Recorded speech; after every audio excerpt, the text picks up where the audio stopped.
Hey, what's up guys, it's Kimmerman from Kimmerman Studio, and happy holidays, Merry Christmas, and Happy New Year.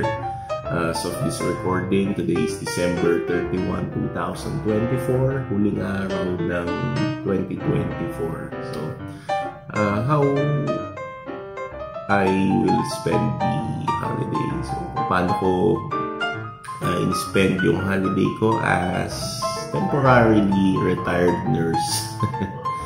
Dito sa Pilipinas. So, it's been a year, by the way. 1 year na rin ako dito sa Pilipinas na nakastay habang hinihintay ko yung processing ulit ng visa ko paalis ng Pilipinas. Pero ano nga ba, paano ko nga ba ini-spend yung holiday and yung buong taon ko dito sa Pilipinas na hindi nagtatrabaho. So, I just want to share you yung background na to. This is not our house, to be honest. This is my great-grandfather's house kung saan kami ay caretaker at yung bahay namin talaga na dun sa kabila. So mapapansin nyo sa mga videos ko doing Gundam reviews, ito lagi yung background ko kasi dito mas maluwag dito sa bahay na to. And wala naman kasing nakatira, wala na ang lolo namin talagang bumili ng bahay na to is Lolo Abraham or Lolo Abe. So he passed away 11 years ago. So wala na nakatira yung lola ko naman, si Lola Charing. Wala na din. So matagal na to, 2002 pa namatay. So itong bahay na to is not our property, and this is my auntie's property who is in New York. So I will not disclose her name here. Kami yung maging caretaker dito sa bahay na to. Kaya mas mabuti sa akin na while doing some vlogs for Gundam reviews, dito ako sa bahay na to para may nagbabantay. Kasi nga walang tao dito. So hindi si mama ko, nung nasa Saudi ako, sila mama yung tumitingin-tingin dito. So right now, habang ako ay nandito for 1 year na, tinitingnan-tingnan ko itong bahay na to. So dito ako naggagawa ng Gundams, dito ako nagbabasa, and dito ako gumagawa ng mga vlogs ko about unboxing, model kit reviews. And today, how I will spend my holiday here, of course, maglilinis ako dito sa bahay kasi mine-maintain tong bahay na to every month o once a month. Nag-general cleaning ako dito. At once or every other day, nagwawalis-walis, nagpupunas-punas ng mga dust. Kasi maalikabok dito sa part na to dito sa Antipolo. So, gagawin natin, itutour ko lang kayo. Short tour dito sa bahay kung anong tsura na itong bahay.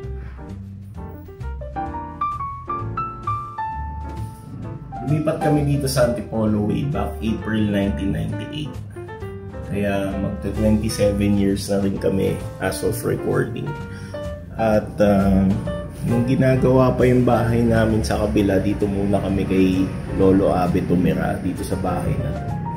And makikita nyo dito yung kwarto. Wait lang. So dito yung kwarto niya noon, master's bedroom. Nilagyan ko muna na itong mga mga Gundam ko kasi dito nga ako gumagawa ng recording for Gundam vlogs. Tapos para madali kong ma-access, dito ko na muna nilalagay para kuha-kuha ko na lang. Then pag natapos ko na yung video, babalik ko na sa bahay namin. Tapos ito yung mga kortina na to, si mama nagkakabit niyan. Siya nagme-maintain ng mga disenyo dito sa bahay. O ayan, si mama nagpapalit ng kortina. And after nating linisin yung bahay ni Lolo, or habang maglilinis tayo sa bahay ni Lolo, ayan, si mama naman tagakabit ng mga kortina. Lalagyan na naman niya yan dyan para pagdating ng Christmas at New Year, maganda tingnan. So ayan, kakatapos yan lampasuhin tong nandito sa sala. Tapos dito sa labas, lalampasuhin pa natin yan kasi malikabok dito eh. Ayan, lilinisin pa natin yung mga nandyan.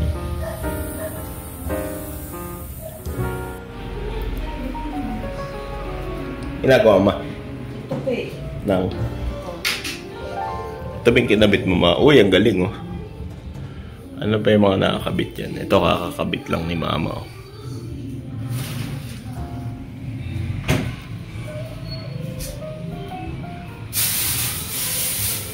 Yung mga Gundam ko.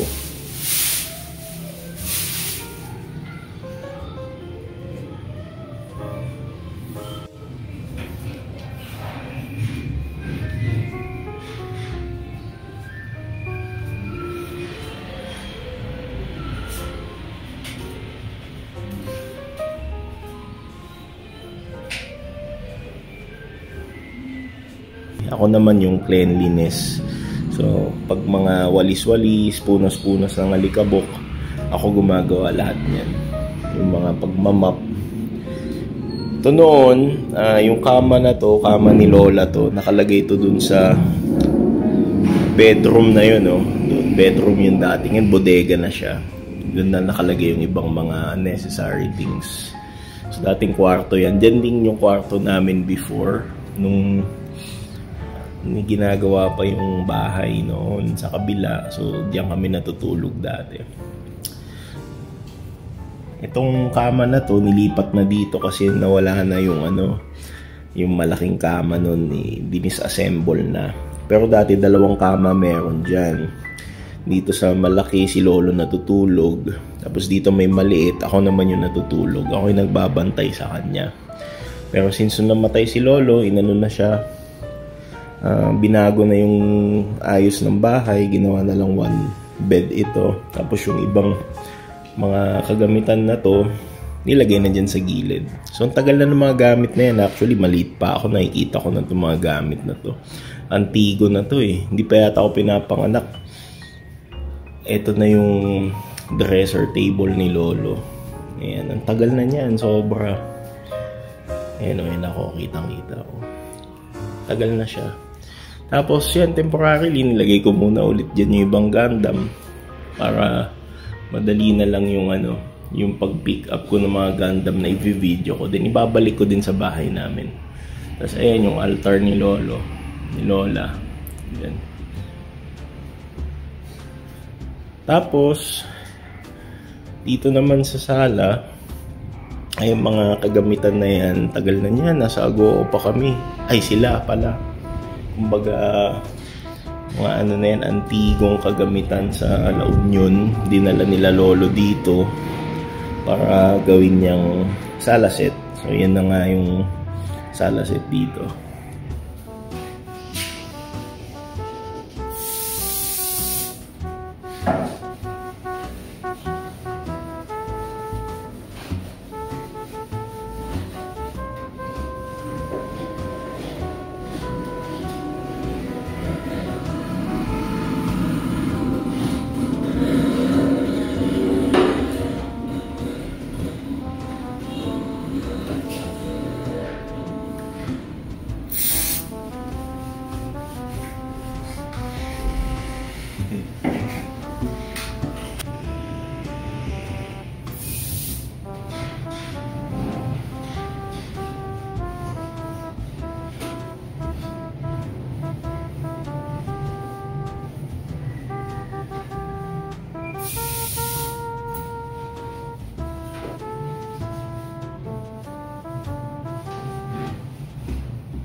Then yan, yung mga kortina na yan, si Mama ulit nagkakabit niyan, pati ito.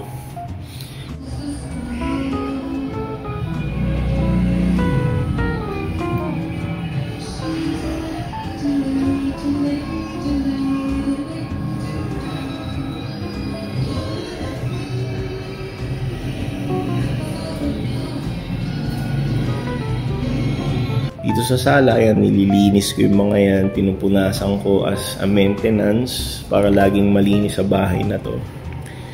Lahat yan, sa stante na yan ng TV, ng piano, ayan, ako naglilinis niyan. Naalis ko yung mga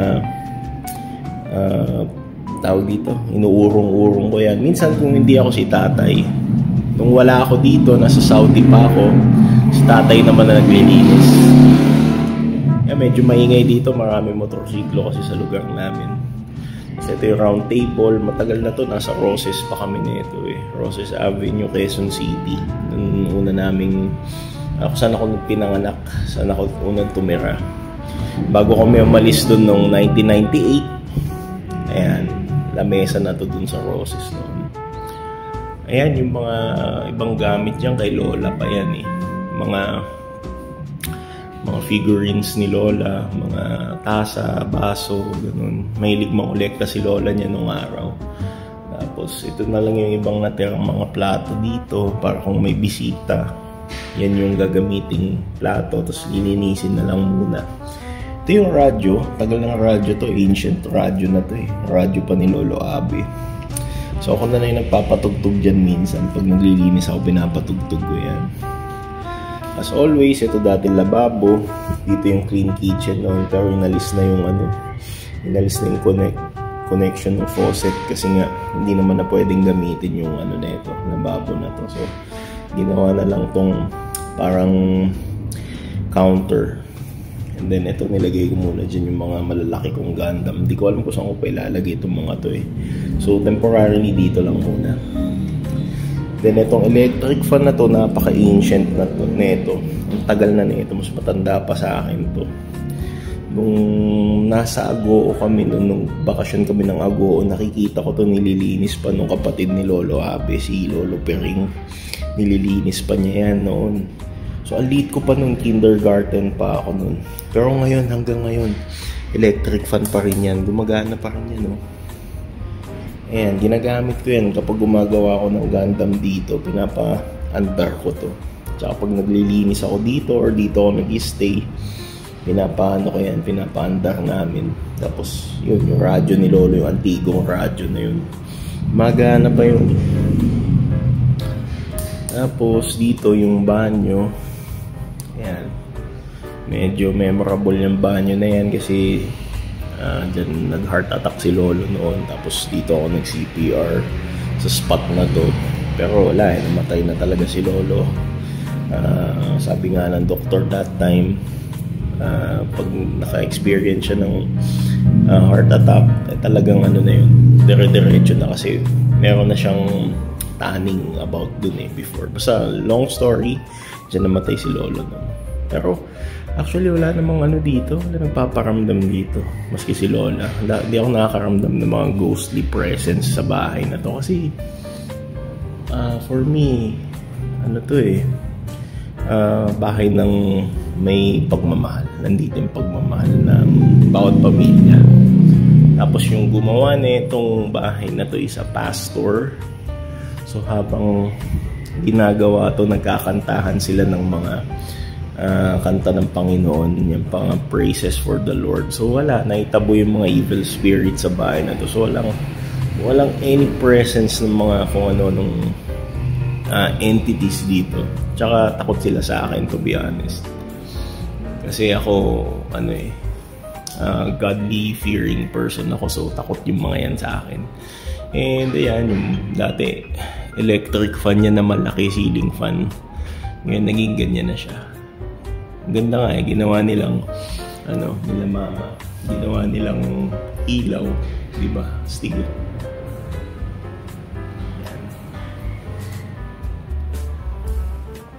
Tapos ito yung piano.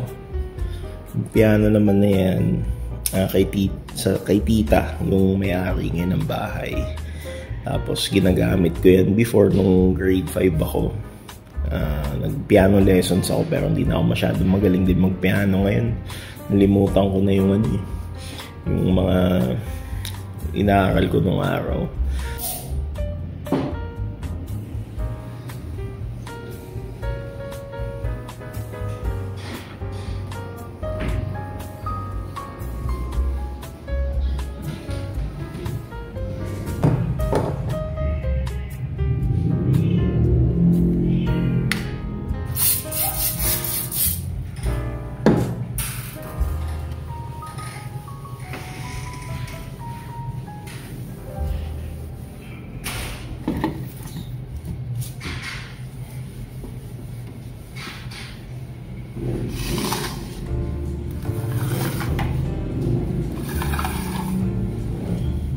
Kasi ito yung ano, mga Naruto designs ko dito, mga Naruto figures, mga Katsuki. Nilagay ko lang muna dyan para may guardian dito sa bahay.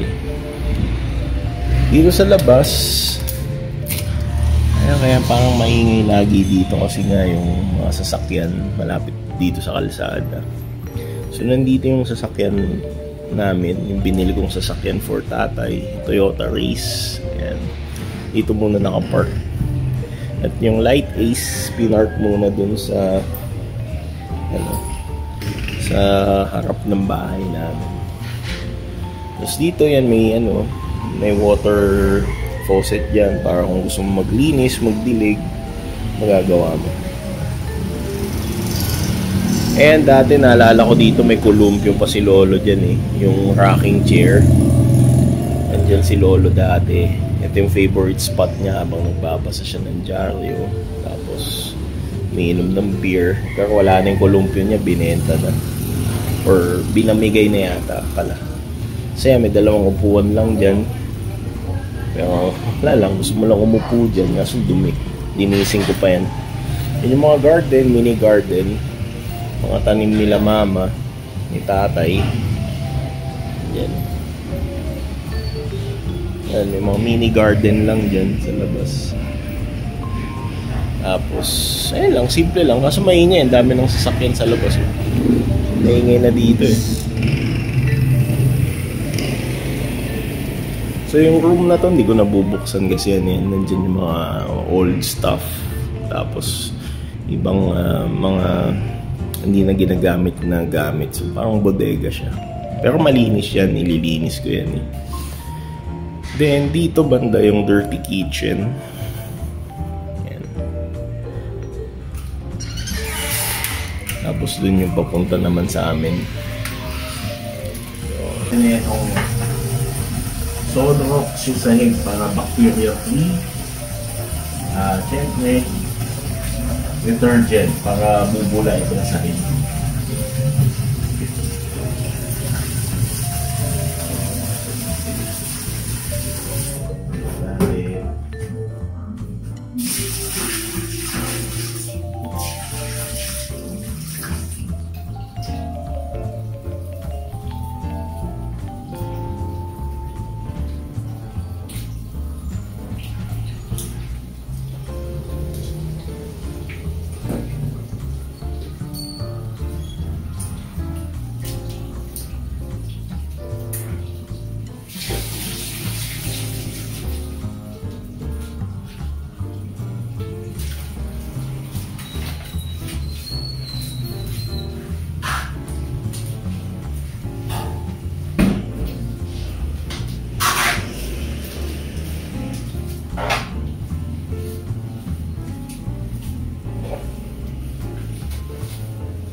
Yan yung dirty kitchen.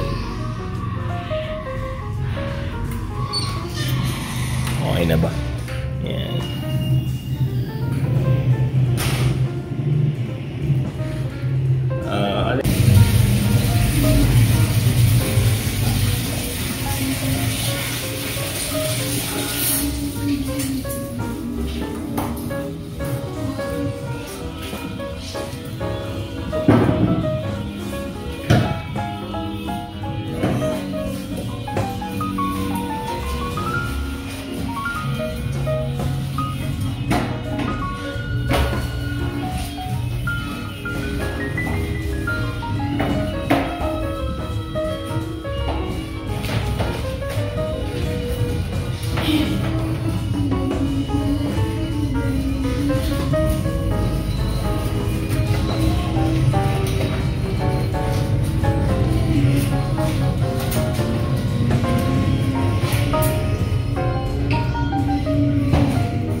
Honestly, mamimiss ko itong bahay na to. Kasi pag alis ko na naman ng Pilipinas, di ko alam kung ano mangyayari dito sa bahay na to. And ayun nga, hindi naman kami yung may-ari talaga na itong bahay. Ito ay pag-aari ng anak ni Lolo Abe. So now, nandito lang ako sa bahay na to kasi habang di pa ako nag-abroad, kasama ko sila mama na nagme-maintain ng house na ito. Tapos nung wala nga ako si tatay tsaka si mama yung naglilinis. Pero nung bumalik na ako ulit ng Pilipinas, kasama na ako na nagbabantay dito. So, dito ako pumupunta, nagbe-video, nagbo-vlog, nag-assemble ng Gundam, lilinis, ganun. To be honest, memorable tong bahay na to sa akin. Kasi nga, nung maliit pa ako, dito na kami unang tumira. Dito kami unang nanirahan kasama sila Lolo Abe. Si Lola Charing nung ginagawa pa yung kabilang bahay. Tapos, may memories ako dito ako nagdo-drawing. Yung part na yan, dyan ako nagdo-drawing ng mga cartoon characters. Tapos may TV pa yan dyan noon. Manood ako ng anime. Yung may cartoons nga ako pinapanood yung dati mga Mojako, ganun. Tapos may pinagpuyatan ako movie dyan noon, si Kazam ni Shaquille O'Neal. Tapos dito dati may TV dyan. May TV dito noon. Diyan din yung nilipat pala yung TV doon. Nilipat dyan. So nanonood ako dyan ng Kazam, ng BTX, Zenki, Cartoon Network, mga ganun. So, dami memories ng bahay na to for me. Tapos, kasama ko nga sila Lolo, si Lola. Dito kami kumakain sa table na yan. Kung saan ako nag-vlog. Hindi nalipat yung table na to eh. Dito na talaga to simula nung dumating kami. Dito na nilagay ni Lola yung table. Kaya, ito as is, ito pa rin yung pwesto din. So yun nga, I hope natuwa kayo sa mini tour ng bahay na to. Kumbaga, tinuturing ko na extension ng ancestral house ng mga lolo namin, lolo ko. Kaya sobrang thankful ako na may bahay na ganito pa, kung saan na reminis ko yung memories noon. Maliit pa ako, kasama ko pa yung mga taong nag-alaga sa akin. Alaga, sumuporta, yun nga si lolo at si lola. Sila yung nag-support din sa akin nung nag-aaral ako. Tapos sa parents ko, sila yung pumuput sa parents ko nung araw. So ayun, we're grateful, dito pa kami. And every time na nandito kami sa bahay na to is